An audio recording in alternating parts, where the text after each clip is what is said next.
Good afternoon, everyone. Thank you so much for joining us for the Salesforce Economic Times Digital Transformation Dialogue. We have a very large but very diverse panel. I'm just going to take 1 minute to introduce you to the panel. We have Dilip Jha from SLMG Beverages. We have Sanket Atal from Salesforce, Mr. Rajendra Kumar from the government. We have him from the Border Security Management Department. We have Ashish Aggarwal from Nasscom, Sachin Bhatia from Exotel, and Sunil Gupta from Yatta. Like I said, I was not kidding when I mentioned it's a very big but very diverse panel.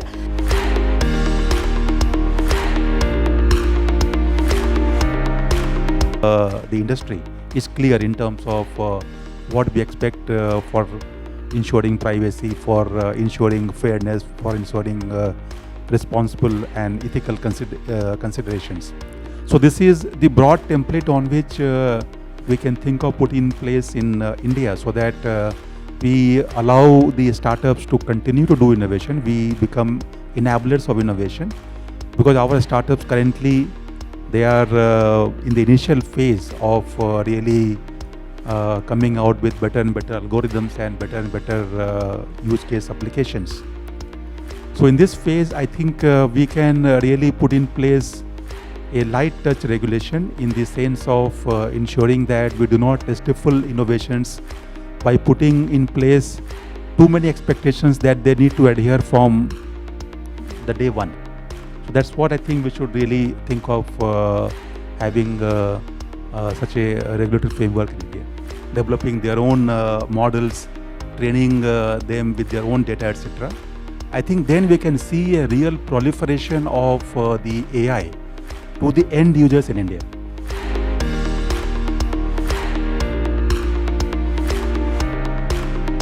Prior to DeepSeek, I was really worried that there'll be only a few winners in AI. But actually, it doesn't matter anymore. I think I, as an engineer and thinking India as an engineering company, my ego will definitely feel better if we have our own foundational model. But I don't think it matters. Maybe in a long run it will, but in short run, I think what he's doing, like I think the winners I would love an NVIDIA to happen out of India. Now that would be value, because ultimately the winners are the people who own the infrastructure or who own the application. Like everything in the middle is almost free now. So if you want to focus on value, either build hardware, which I think we have missed the bus. I don't know how we'll catch it. Or we should be so good in applications and use cases that every application is built here. And that would be a large opportunity. And of course, local infra for governance, for government, for defense, for privacy reasons, we need local infrastructure, right? So if I have to inspire someone, I would inspire them to think NVIDIA and not DeepSeek, because DeepSeek we should all thank, because they made sure that it's democratized and it's open, right? So anybody can use it now.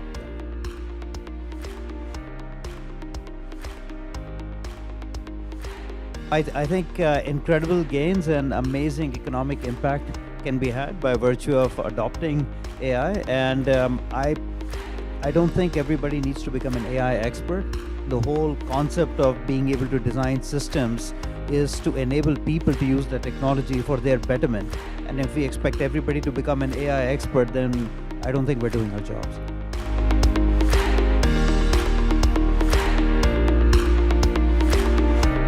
One is that how we look at our education, right? So both higher education and school education, we need to fundamentally rethink, because what was a great, in a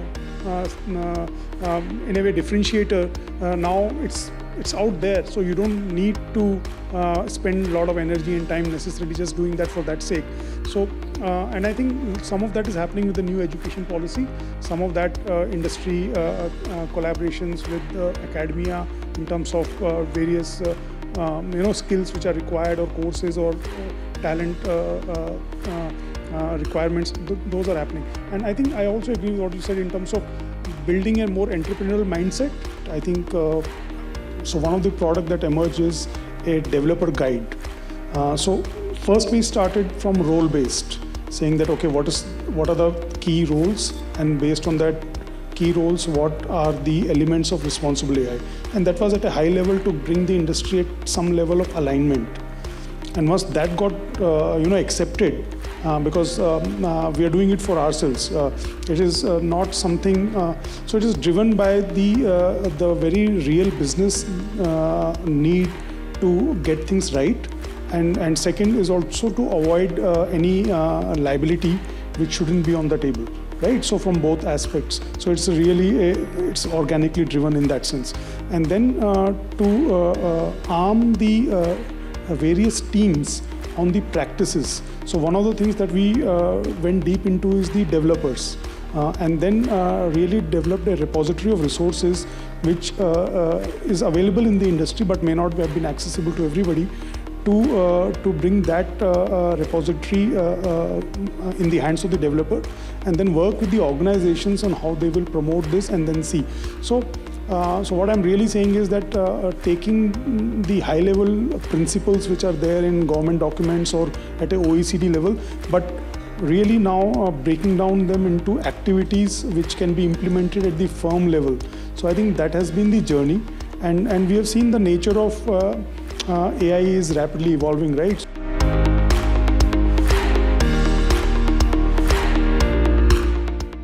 In beverage industry, we have a huge logistic cost.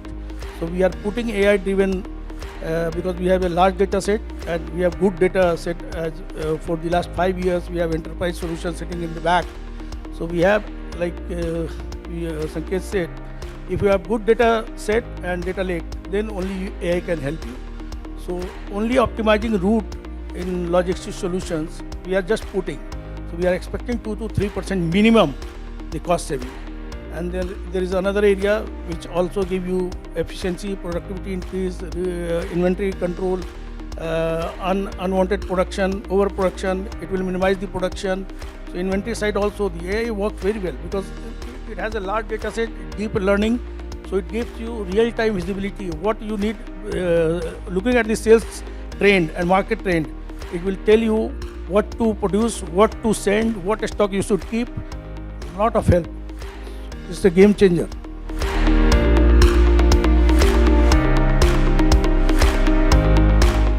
US has gone so far, China has gone so far, Korea has gone so far, and India, which seems to be software and services leader for 3 decades, has gone far behind, which is the case, right? So what should we do?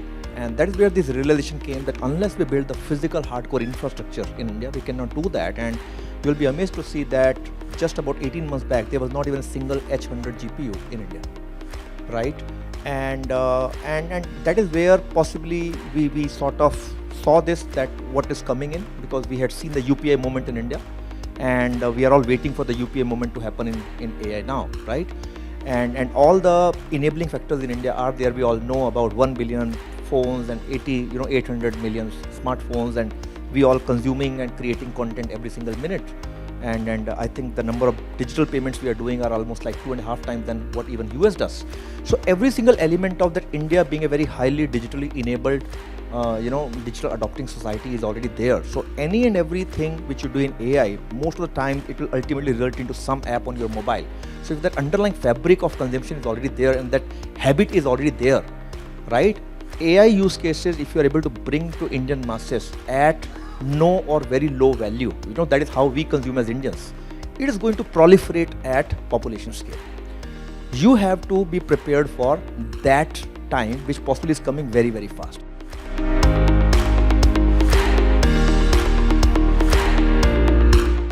See, we have seen around 3,500 AI agents being created by developers using our platform and Bharat GPT, and most of the times beyond our expectations. And we have around 100 managed accounts, large enterprises who are using, and out of 100, only 60 have adopted Gen AI and Bharat GPT. And few interesting use cases are daily metro, if you see. So we can ask, how can I go from, say, Rajiv Chowk to Dwarka? And Agentic AI, so there is one AI agent in the front and it will decide which agent to go to. There are multiple agents. It can even go to, say, Google Maps to see what's how much time it will take and all that. Is the metro right mode, or maybe the bus, maybe based on the traffic. And then we have, say, Bharat GPT also. And we have the trained classic NLP models also. So people using multiple layers. So not just Gen AI. Yes, I think I agreed. So now it's less of now Gen AI, it's more of the use cases. And Agentic AI agent is low hanging. So when we say AI agent, we don't have to force fit and use Gen AI. Right? Sometimes when we have millions of users, we know what users look for, what they ask, how they ask. If that can be handled with our old classic intent classification, entity extraction, why not? We should not have FOMO of just using force fitting the new technology.